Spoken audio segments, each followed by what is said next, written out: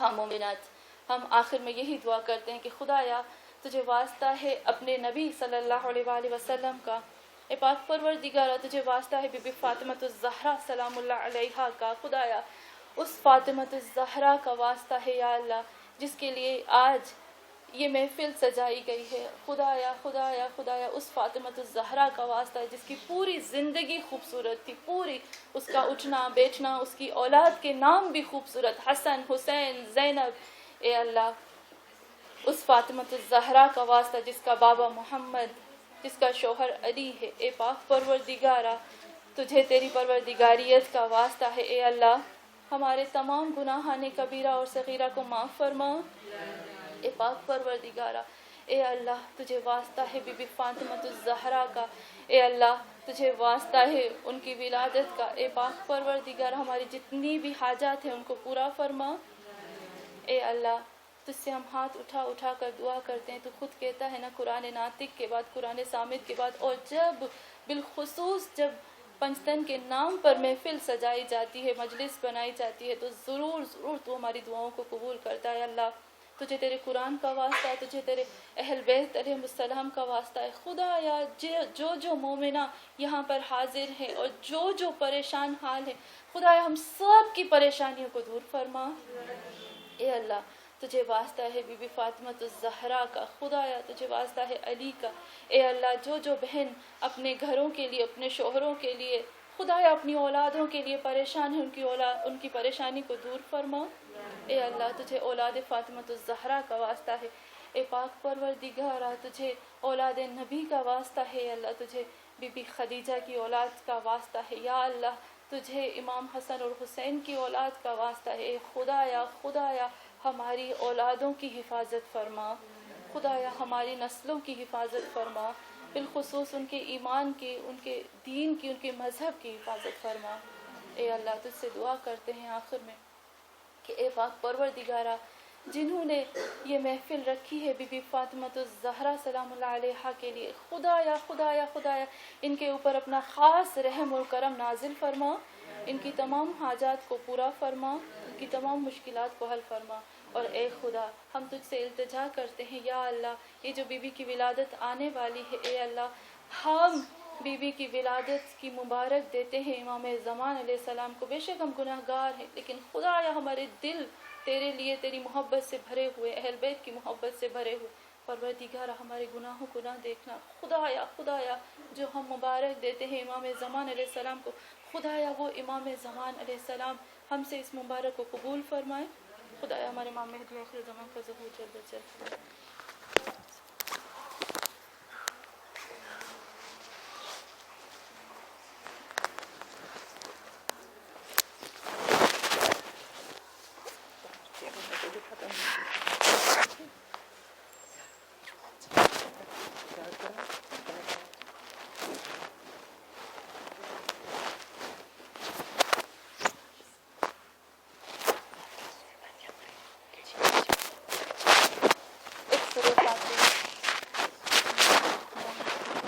الحمد لله رب العالمين الرحمن الرحيم مالك يوم الدين